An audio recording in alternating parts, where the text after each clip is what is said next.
यति बेला मेरो हातमा 3वटा गजल परेका छन्, जस मध्येबाट पहिलो गजल स्वरूप मैले सैन्यमैना नगरपालिका कलौनी रूपन्देहीबाट आदर्श पाण्डेजीले पठाउनु भएको गजललाई उठाउन चाहे।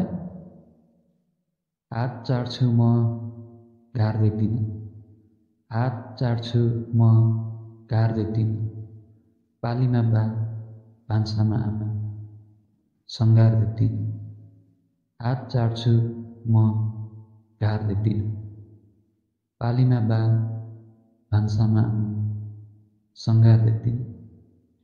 म किनबेच ढुवानी देख्छु जवानीको, म किनबेच ढुवानी देख्छु जवानीको, निद्रा बेच्ने कुनै बजार देख्दिन।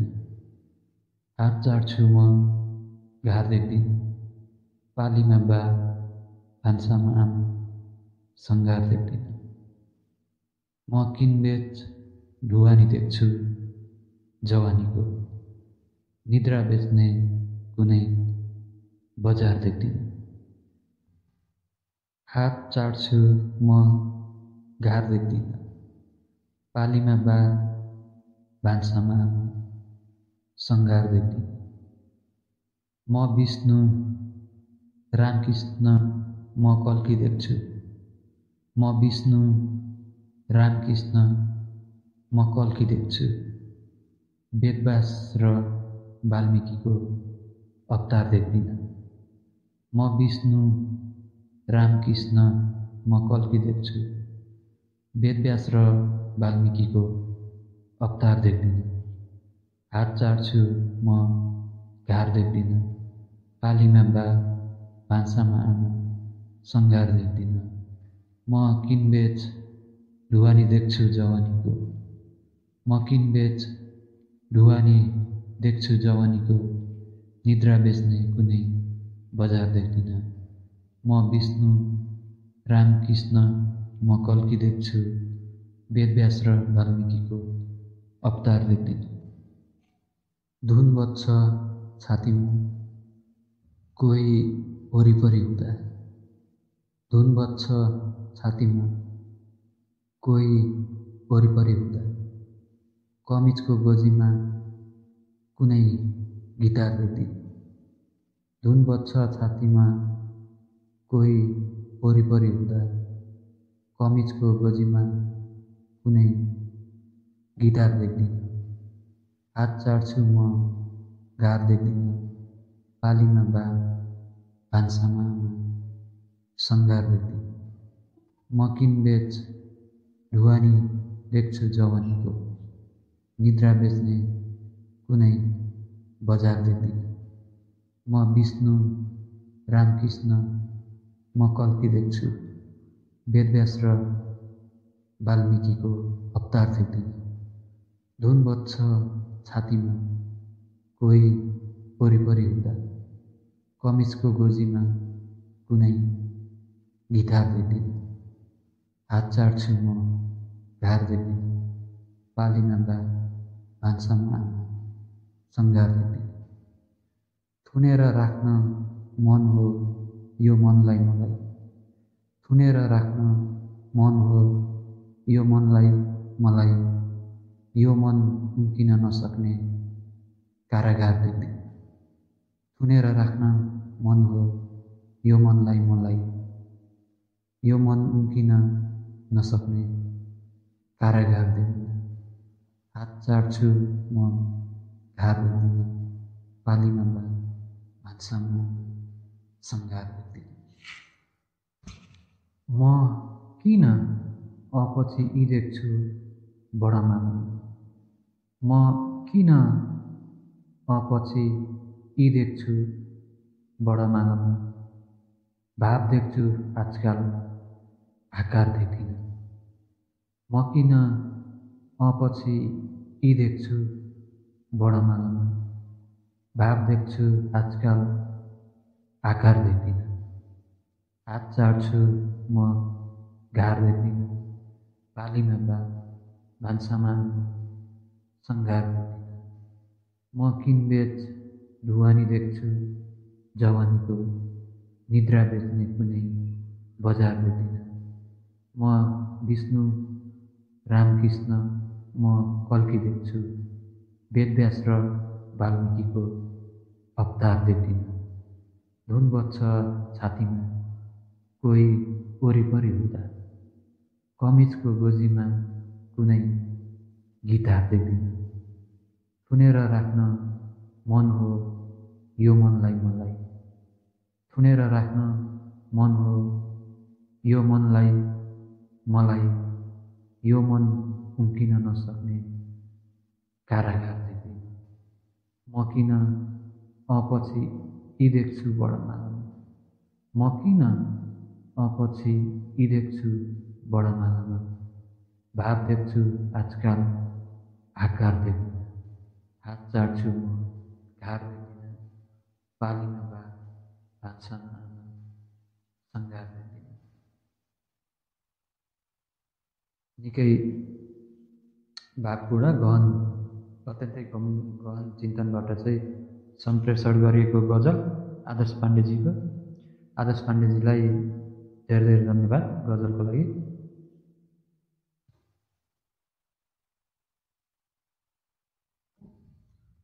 दोस्रो गजल स्वरूप बुटोल 16 सेमला नारायणपुरबाट विमल परियारजीले पठाउनु भएको गजल स्वीकार्नुहोला। नसम्झौ तिमीलाई सम्झिरहने बानी छ, नसम्झौ तिमीलाई सम्झिरहने बानी छ। थाहा छ सम्झिँदा आफैलाई हानि छ, नसम्झौ तिमीलाई सम्झिरहने बानी छ। थाहा छ सम्झिँदा आफैलाई हानि छ। यो कस्तो खेल खेलिरहेछस् ए जिन्दगी, यो कस्तो खेल खेलिरहेछस् ए जिन्दगी। मुटुमा आगो आँखामा पानी छ, नसम्झौ तिमीलाई सम्झिरहने बानी छ। थाहा छ सम्झिँदा आफैलाई हानि छ। यो कस्तो खेल खेलिरहेछस् ए जिन्दगी। मुटुमा आगो आँखामा पानी छ, नसम्झौ तिमीलाई सम्झिरहने बानी छ। थाहा छ सम्झिँदा आफैलाई हानि छ। छोरो पढाउँदा लागेको ऋण, छोरो पढाउँदा लागेको ऋण तिर्दैछन् बाबुआमा। छोरो सहरमा सुखमा खानदानी छ, नसम्झौ तिमीलाई सम्झिरहने बानी छ। थाहा छ सम्झिँदा आफैलाई हानि छ। छोरो पढाउँदा लागेको ऋण तिर्दैछन् बाबुआमा।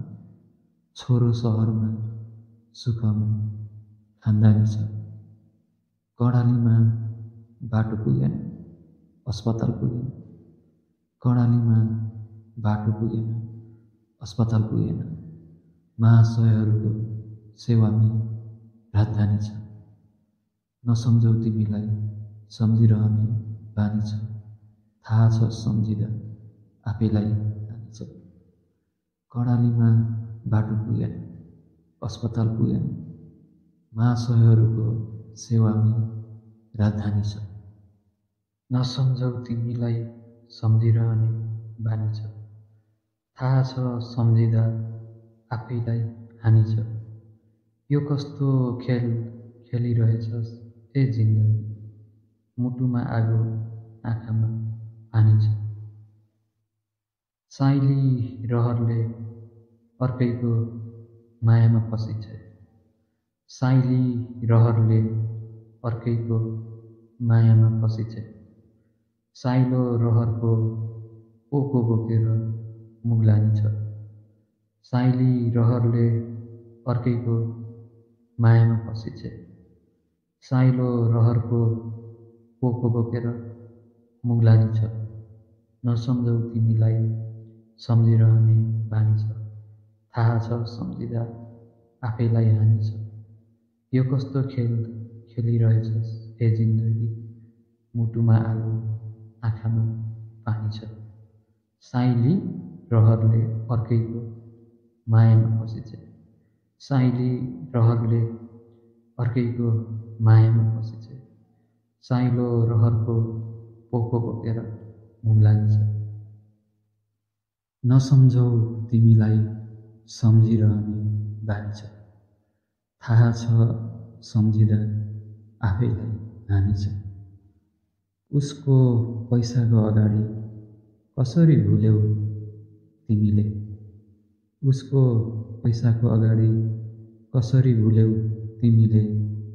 मेरो अमूल्य समयको पनि त ठुलो लगानी छ।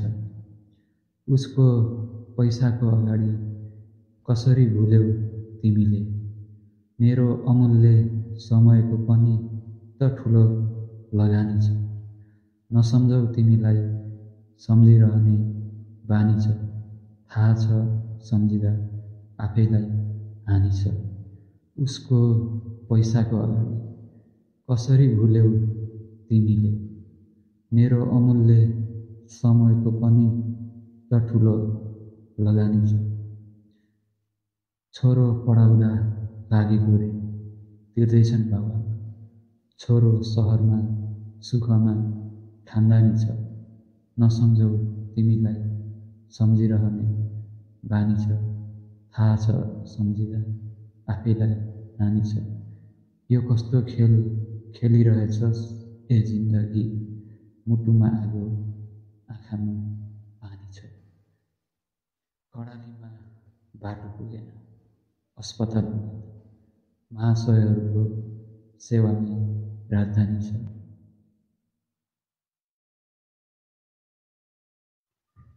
अत्यन्तै मर्मस्पर्शी गजल विमल परियारजीको। नसम्झौ तिमीलाई सम्झिरहने बानी छ। थाहा छ सम्झिँदा आफैलाई हानि छ। यो कस्तो खेल खेलिरहेछस् ए जिन्दगी? मुटुमा आगो आँखामा पानी छ। आहा कति मिठा शब्द। एकदमै सिर्जनाको एकदमै गहिराइमा डुबेर यति मिठो गजल हामीहरूलाई सुन्ने अवसर प्रदान गरिदिनु भएकोमा विमल परियारजीलाई धेरै धेरै धन्यवाद। फेरि पनि यस्तै मिठा मिठा मनछुने गजलहरू पठाएर हामीलाई सहयोग गर्नुहुनेछ भन्ने आशासँगै धन्यवाद टक्राउन चाहन्छु। दुई सर्जकका उत्कृष्ट गजलहरू मैले यहाँहरूसँग चाहिँ प्रस्तुत गरिसकेको छु। अब भने आजको अन्तिम गजल स्वरूप मैले आफ्नै रचनाको गजल यहाँहरूसँग चाहिँ प्रस्तुत गर्दैछु र यसलाई पनि मायाले सुनिदिनु होला, स्वीकारिदिनु होला। भन्दै गजल सुरु हुन्छ अब यसरी। हृदयको स्पर्शबाट आफै पलाउने प्रेम रहर होइन साथी। प्रेममै मासिए पनि जीवन कसैको, प्रेम जहर होइन साथी। हृदयको स्पर्शबाट आफै पलाउने प्रेम रहर होइन साथी। प्रेममै मासिए पनि जीवन कसैको, प्रेम जहर होइन साथी। भयो भइहाल्यो, भएन त भएन, रोएर कहाँ हुन्छ। जबरजस्त माया लाग्भन्न, प्रेम कर होइन साथी। भयो भइहाल्यो, भएन त भएन, रोएर कहाँ हुन्छ। जबरजस्त माया लाग्भन्न, प्रेम कर होइन साथी। हृदयको स्पर्शबाट आफै पलाउने प्रेम रहर होइन साथी। प्रेममै मासिए पनि जीवन कसैको, प्रेम जहर होइन साथी। निस्वार्थ प्रेमको संसार अत्यन्तै सुन्दर छ आज पनि। निस्वार्थ प्रेमको संसार अत्यन्तै सुन्दर छ आज पनि। हमेसा दोष लगाउन प्रेम दोषीहरूको सहर होइन साथी। निस्वार्थ प्रेमको संसार अत्यन्तै सुन्दर छ आज पनि। हमेसा दोष लगाउन प्रेम दोषीहरूको सहर होइन साथी। हृदयको स्पर्शबाट आफै पलाउने प्रेम रहर होइन साथी। प्रेममै मासिए पनि जीवन कसैको, प्रेम जहर होइन साथी। भयो भइहाल्यो, भएन त भएन, रोएर कहाँ हुन्छ। जबरजस्त माया लाग्भन्न, प्रेम कर होइन साथी। निस्वार्थ प्रेमको संसार अत्यन्तै सुन्दर छ आज पनि। निस्वार्थ प्रेमको संसार अत्यन्तै सुन्दर छ आज पनि। हमेसा दोष लगाउन प्रेम दोषीहरूको सहर होइन साथी। तिमी अझै शङ्कै शङ्काको घेराबन्दीमा घेरिएर रुमल्लिँदैछौ। तिमी अझै शङ्कै शङ्काको घेराबन्दीमा घेरिएर रुमल्लिँदैछौ। बिल्कुल तिमीले देखे जस्तो प्रेम आँसुको नहर होइन साथी।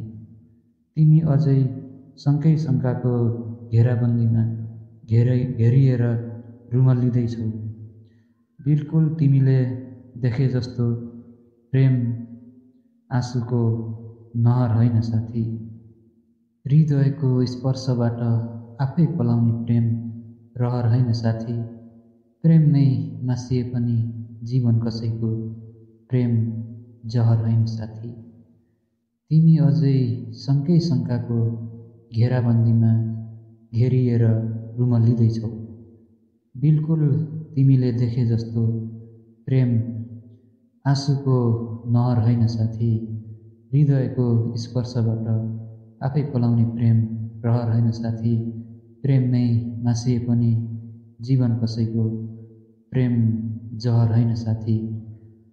सृष्टिको श्रेष्ठकर वरदान प्रेम प्यासीलाई साक्षात् अमृतपान। सृष्टिको श्रेष्ठकर वरदान प्रेम प्यासीलाई साक्षात् अमृतपान। दुष्टहरूको रङहीन कहानी जस्तो प्रेम कहर होइन साथी। सृष्टिको श्रेष्ठकर वरदान प्रेम प्यासीलाई साक्षात् अमृतपान। दुष्टहरूको रङहीन कहानी जस्तो प्रेम कहर होइन साथी। हृदयको स्पर्शबाट आफै पलाउने प्रेम रहर होइन साथी। प्रेममै मासिए पनि जीवन कसैको प्रेम जहर होइन साथी। प्रेममै मासिए पनि जीवन कसैको प्रेम जहर होइन साथी।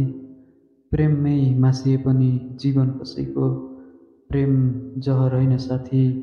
यो कृष्णले सुनाउने दुखी गजलका बहर होइन साथी।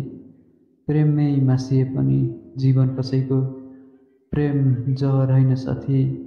यो कृष्णले सुनाउने दुखी गजलका बहर होइन साथी। हृदयको स्पर्शबाट आफै पलाउने प्रेम रहर होइन साथी। हृदयको स्पर्शबाट आफै पलाउने प्रेम रहर होइन साथी। प्रेममै मासिए पनि जीवन कसैको प्रेम जहर होइन साथी। हृदयको स्पर्शबाट आफै पलाउने प्रेम रहर होइन साथी। प्रेममै मासिए पनि जीवन कसैको प्रेम जहर होइन साथी। गजलकार केपी भण्डारी, एक अँध्यारो डायरी। यी 3 गजलसँगै आजको गजल वाचन कार्यक्रम पनि सकिसकेको जानकारी गराउँछु र सुरुदेखि अन्तिमसम्म कार्यक्रमलाई सुनेर साथ दिनुहुने सम्पूर्णलाई धेरै धेरै धन्यवाद। र गजल पठाएर सहयोग गर्नुहुने हाम्रा 2 सर्जकहरू आदर्श पाण्डे र विमल परियारज्यूलाई दुवैजनालाई धेरै धेरै धन्यवाद। यति बेला